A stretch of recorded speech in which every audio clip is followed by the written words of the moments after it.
شايفين المنظر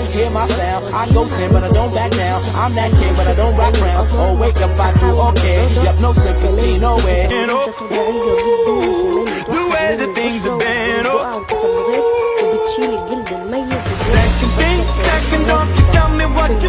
شايفين اللي طالع من ايديا وبر تحفة جدا يا بنات. بتنظف البشرة، بتطلع كل المشاكل اللي في البشرة. اول حاجة هنا معايا الخميرة بتاعة المخبوزات، الخميرة اللي هي بتاعة الخبيز.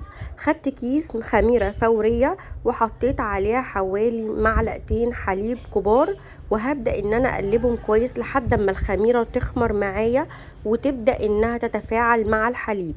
اهم حاجة قلبيها كويس جدا لحد ما الخميرة تدوب معاكي تماما. الخميرة من الحاجات الحلوة اللي بتنفخ الخدود وبتورد الخدود، وكمان بتفتح البشرة، وكمان بتخلي البشرة نقية وصافية جدا، وكمان بتوحد لون البشرة وبتفتح بطريقة رهيبة. الحليب طبعا مغذي جدا للبشرة ومفيد، وكمان بيزيل البكتيريا وبيفتح البشرة جدا جدا. قلبي بقى كل المكونات لحد ما الخميرة تبدأ تدوب معاكي وتبدأ انها تتخمر او تخمر مع الحليب كويس قوي. انا هنا حاولت ان انا ادوبها تماما، فهنا دابت معايا زي ما احنا شايفين على قد ما قدرت. هعمل معاكم النهارده وصفتين حلوين جدا، وصفه للشعر من الخميره ووصفه للبشره. هنا انا هركن الخميره بعد ما سبتها في الحليب شويه، وهبدا ان انا كمان هسيبها شويه كمان لحد اما تبدا تخمر شويه معايا. جبت طبق تاني وهبدا اضيف عليها معلقه من النشا او الكورن فلاور. النشا او الكورن فلاور من الحاجات اللي بجد رهيبة، بتنعم الشعر وبتخلي شعرك حرير وبتمنع الرطوبة من فروة الراس. وكمان هنا هضيف عليها معلقة من زيت جوز الهند او كريم جوز الهند. هاخد كده معلقة مليانة من معلقة الشاي، امليها كده، انما المعلقة اللي انا بحط بيها دي بتبقى صغيرة شوية عن معلقة الشاي، عشان كده انا حطيت معلقتين ممسوحين. هنا هبدأ ان انا اقلب كويس قوي النشا مع زيت جوز الهند لحد ما يدوب معايا تماما. زيت جوز الهند بيطول الشعر جدا، بيدي ريحة رهيبة للشعر، كمان بينعمه وبيدي لمعان رهيب للشعرايه. بجد حلوة قوي الوصفة اللي احنا بنعملها دي للشعر، انما الوصفة اللي احنا هنعملها بعد دي هتبقى للوش. تمام. هنا انا دوبت كل النشا او خفيت النشا خالص مع جوز الهند، وهبدأ اضيف معاها جل صبار. جل الصبار بيطول الشعر وبينعمه، وكمان بيخلي ملمس شعرك ناعم جدا، ما بيخليش كمان شعرك فيه خشونة او هيشان، بيخلي الشعر ناعم زي الحرير. قلبت بقى كل الوصفة الجميلة دي الاول.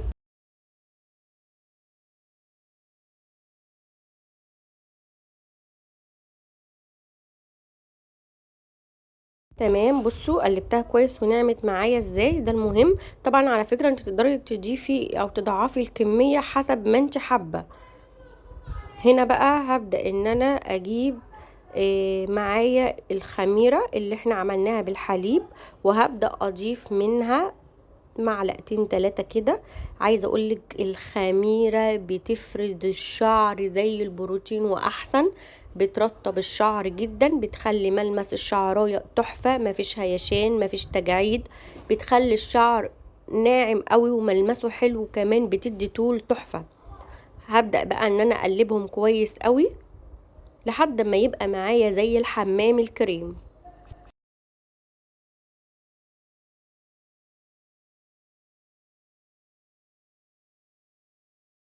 اهم حاجة قلبيها كويس قوي عشان لما تيجي تفرديها على الشعر تبقى ناعمة جدا وما تبقاش مكتلة معاكي. بصوا، تحطيها على شعر رطب وابدأي ان انت تفرديها من فروة الراس لحد الاطراف. بجد رهيبة يا بنات، جربوها، خطيرة قسما بالله، حاجة وهمية. فرد شعر، تنعيم، تطويل، مفيش هيشان مفيش تجاعيد، بتفرد الشعر بطريقة حلوة قوي.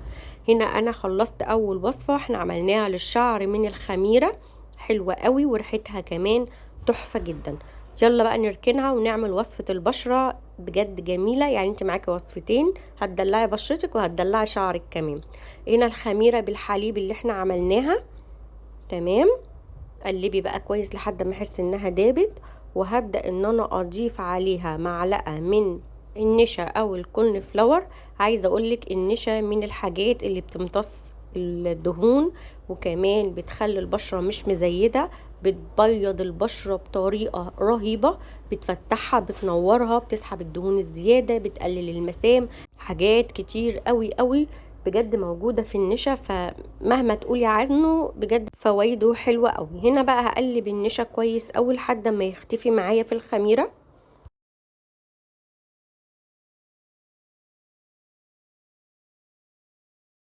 تمام كده، انا هنا قلبتها اهو كويس.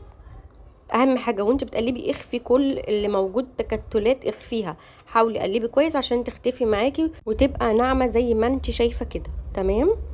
هبدأ أضيف عليها فيتامين إي.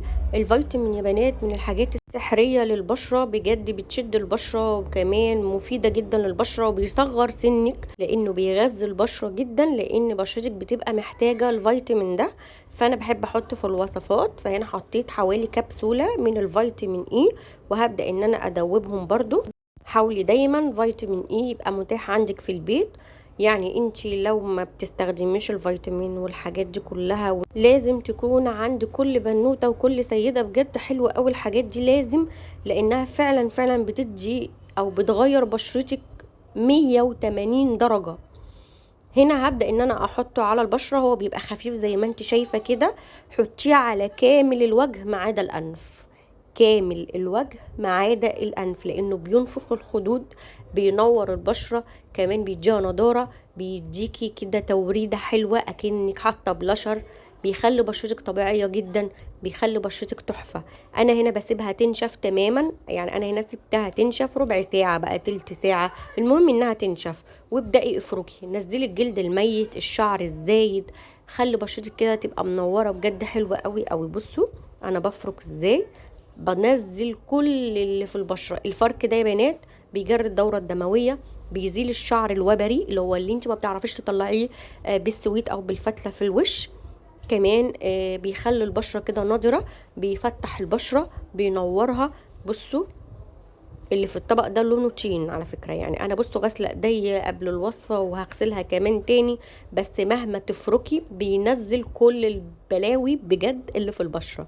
جربوها حلوة قوي قوي. بصوا اهم حاجة بعد ما بتغسلي بشرتك كويس جدا، مية ورد او تلجة، وابدأي مرريها على البشرة كلها، وابدأي كده حطي الترطيب بتاعك، ده اهم حاجة عشان البشرة ما يبقاش فيها جفاف. وكمان الترطيب مهم جدا بعد اي ماسك، يعني اي ماسك بتستخدميه اعملي ترطيب مهم جدا، علشان ده اللي هيخلي البشرة ملمسها ناعم، هيقلل التجاعيد فيما بعد، مش هيبقى عندك تجاعيد. عملت لكم احلى وصفتين، وصفة للشعر ووصفة للبشرة. يا رب يكون عجبكم، واشوفكم في فيديو جديد. باي باي.